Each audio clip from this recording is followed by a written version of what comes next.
الحمدللہ والصلاة والسلام علی رسول اللہ الکریم، اما بعد فاعوذ باللہ من الشیطان الرجیم، بسم اللہ الرحمن الرحیم۔ محترم ناظرین کرام، محترم بھائیوں اور بہنوں، السلام علیکم ورحمۃ اللہ وبرکاتہ۔ اللہ پاک سے دعا ہے اللہ پاک آپ تمام بھائیوں کی اور تمام بہنوں کی پریشانیاں دور فرمائے اور اللہ پاک آپ کو کامل صحت و تندرستی عطا فرمائے۔ ناظرین، ایک دو دن پہلے ایک چائلڈ اسٹار سوشل میڈیا کے عمر شاہ کا انتقال ہوا۔ ایک معصوم سا بچہ تھا، پٹھان تھا، خوبصورت تھا، باتیں بھی اس کی ایسی تھی کہ ہر کسی کو وہ بہت زیادہ پسند آتی تھی۔ اس کا اچانک انتقال ہوا، تو آج کی اس ویڈیو کے اندر میں ان چند باتوں کو ہائی لائٹ کروں گا جو ہمارے لیے اور والدین کے لیے بہت ضروری ہیں۔ عمر شاہ کا انتقال کیسے ہوا، کیا غلطیاں ہوئیں والدین سے، ہمیں کیا کیا احتیاط کرنی چاہیے، انتقال کی وجہ کیا بنی، یہ ساری چیزیں آج کی اس ویڈیو کے اندر میں ڈسکس کروں گا۔ تو ویڈیو کو شروع کرنے سے پہلے اگر آپ میرے اس چینل پہ نئے آئے ہیں یا ابھی تک آپ نے میرے اس چینل کو سبسکرائب نہیں کیا تو میں ریمائنڈ کرواؤں گا آپ کو کہ آپ ضرور اس چینل کو سبسکرائب کریں تاکہ میری ہر آنے والی انفارمیٹیو لیٹسٹ ویڈیو آپ تک پہنچتی رہے۔ تو ناظرین، عمر شاہ دنیا سے رخصت کس طرح ہوئے کہ وہ کھانا کھا کے رات کو وہ سوئے ہیں، 2 بجے اچانک ان کو الٹی ہوئی ہے۔ اب اس نے کیا کیا کہ الٹی وہاں پر نہیں کی،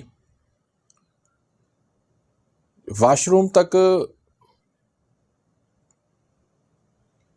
پہنچنے تک وہ الٹی جو ہے وہ سانس کی نالی کے ذریعے پھیپھڑوں میں جا کر پہنچ گئی، جس سے سانس ان کا بند ہو گیا اور ہارٹ اٹیک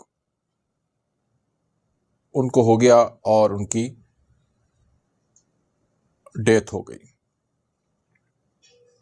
تو اس میں پہلی بات تو یہ ہے کہ بچوں کو سمجھائیں،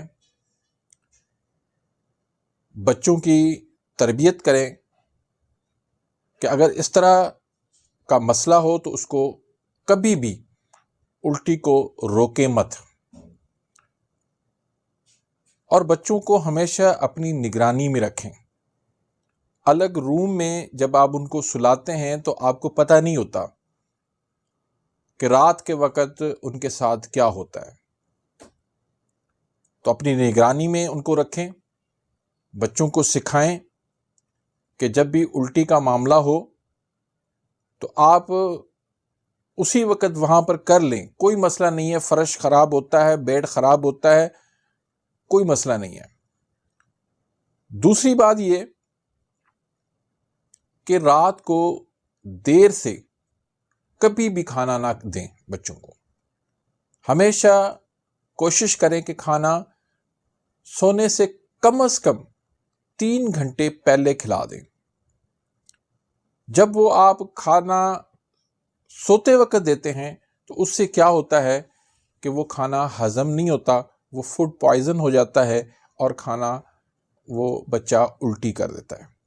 اور ہمیشہ یاد رکھیں کہ رات کے وقت کوئی ایسی چیز بچوں کو نہ دیا کریں جو دیر سے ہضم ہوتی ہے، مثلا برگر ہے، پیزا ہے، رول ہیں، یہ جتنے بھی فاسٹ فوڈ ہیں، ایسی ہیوی غذا بچوں کو نہ دیا کریں۔ گھر کا کھانا دیا کریں، سادہ کھانا دیا کریں، اور اگر کوئی ایسا کھانا بھی دیتے بھی ہیں تو کم از کم 3 گھنٹے کا وقفہ ہونا لازم ہے۔ اگر ایسی کنڈیشن بن جاتی ہے تو اس صورت میں آپ کو فوراً اس کا سانس بحال کرنا چاہیے. دونوں ہاتھوں سے پنچ بنا کر دل والی جگہ پہ آپ نے پمپ کرنا ہے تاکہ ان کا سانس جو ہے وہ نہ رکے اور سانس اس کا جاری رہے اور اس کو اٹیک کا خطرہ نہ رہے. تو بچوں کو جلدی سلائیں اور جلدی اٹھائیں. یہ رات کو دیر تک بچے جو جاگتے رہتے ہیں یا رات کو دیر تک جو ہے کھاتے پیتے رہتے ہیں، یہ بچوں کی صحت کے لیے انتہائی نقصان دہ ہے.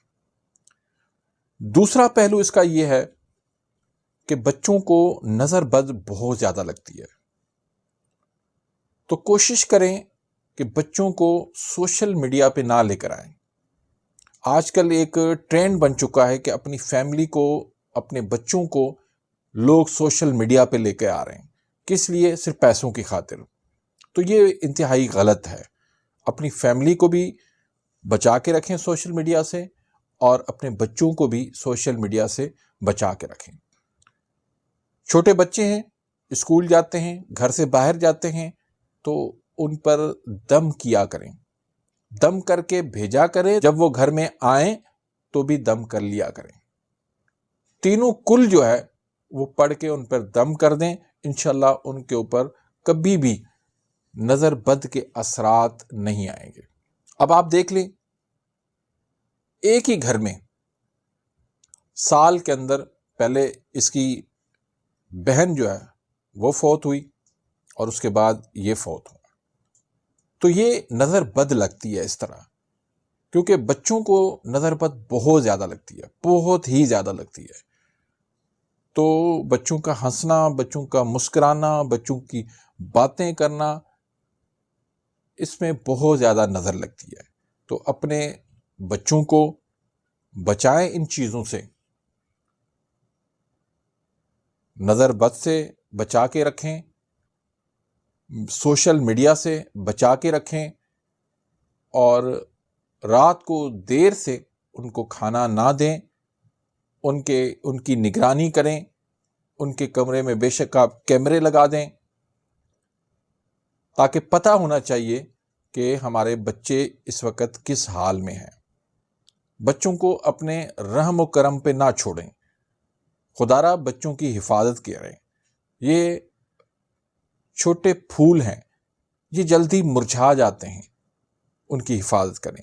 اگر آپ مجھ سے علاج کروانا چاہتے ہیں تو واٹس ایپ پہ آپ رابطہ کر سکتے ہیں. اگر آپ تشخیص کروانا چاہتے ہیں تو بھی آپ واٹس ایپ پہ رابطہ کر سکتے ہیں. تشخیص کی فیس جو ہے وہ 500 روپے. اپنی دعا میں یاد رکھیے گا. ملتے ہیں انشاءاللہ نیکسٹ ویڈیو میں. تب تک کے لیے اجازت. اللہ حافظ.